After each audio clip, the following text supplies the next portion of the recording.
করতেছি। বাড়ির টেনশন, ছেলে মেয়ের টেনশন, গর্ভার টেনশন, সব টেনশন কিন্তু মাথার ভিতরে। বাড়িতে গেলে বাড়িওয়ালা বলবে কি টাকা নিয়ে আসছো, সন্তান দেবে বাবা ঈদ মার্কেটে নিয়ে যাও। সব বাবা মায়ের মাথায় কিন্তু এক টেনশন। কেউ ছোট ছোট বাচ্চা রাইতে আসছে, কেউ বাড়ির ভিতরে আসা আসছে, জানি বাড়িতে যাবো টাকা পাবো। আজকে দেখেন সেই করে সুস্থ মানুষ আমাদের সাথে সকালবেলা কথা বলা, আমরা সকালে আমরা মিছিল করেছি, আর সেই মানুষ মারা গেছে। এটা মরা দেওয়া বলে না, এটাকে হত্যা করেছে এর মালিকে। এই মালিকের হত্যা করেছে, এই মালিকের বিচার আমরা সবাই মিলে করতে চাই। কি করবেন না? কাছে থাকবেন না? এর বিচার আমরা চাই, এই বিচার আমরা করবো। আমাদের সাথে আপনারা সবাই থাকবেন, এটাই আপনাদের কাছে আমাদের রিকোয়েস্ট, এটাই অনুরোধ আপনাদের কাছে।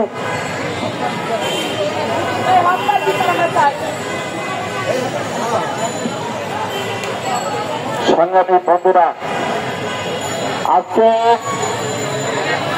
শুধু কলকাতার শ্রমিকদেরকে হত্যা করা হয় না, সারা বাংলাদেশে এই শ্রমিকদেরকে যেরকম আমি এর আগে স্লোগান দিয়ে বলেছি যে নির্যাতন করো, নিপীড়ন করো, মাথা মারো, বিভিন্ন পর্যায়ে মালিকরা শ্রমিকদেরকে হত্যা করে।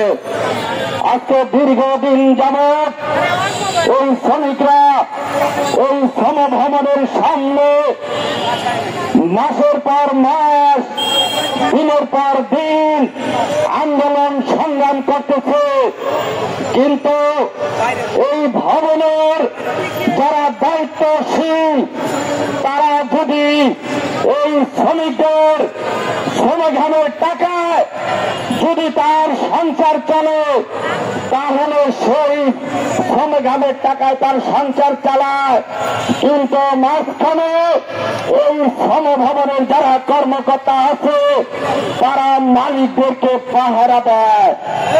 আর এইভাবে এই শ্রমিকদেরকে হত্যা করে ওই শ্রমভবনে যারা বসে আছে ওই এসি চেয়ার নিয়ে। আমরা বলতে চাই, আপনারা এই শ্রমভবনের চাকরি করার যোগ্যতা হারিয়ে ফেলছেন। এই শ্রমিকরা, আমি 2 ঘন্টা আগে বক্তব্য দিয়ে বলেছিলাম, এই শ্রমিকরা যেরকম এর আগে দেখছেন সারা বাংলাদেশের জনগণ সেই পুলিশ বাহিনী যারা ঘুষখোর ছিল তাদের বিচার করেছে বাংলার জনগণ। এই শ্রমভবনে যারা কর্মকর্তা আছেন আপনাদের বিচারে ওই বাংলার শ্রমিকরা করবে। আপনারা হুঁশিয়ার হয়ে যান। বলতে চাই, আপনাদের বিচার দেওয়া হবে, আপনারা কিন্তু এই দেশ থেকে পালানোর সুযোগ পাবেন না।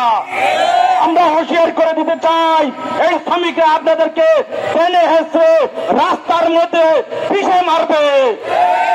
আমাদের শ্রমিকদেরকে আর কত হত্যা করবেন ওই এসি চেয়ারে বসে? এই এসি চেয়ার ছেড়ে দিয়ে আপনারা দেশের গ্রামের বাড়িতে যান। এটাই আমরা বলতে চাই। আজকে আমাদের এই আন্দোলনের ভিতরে দিয়ে আমার এক শ্রমিক বন্ধুকে, আমার বোনকে হত্যা করা হয়।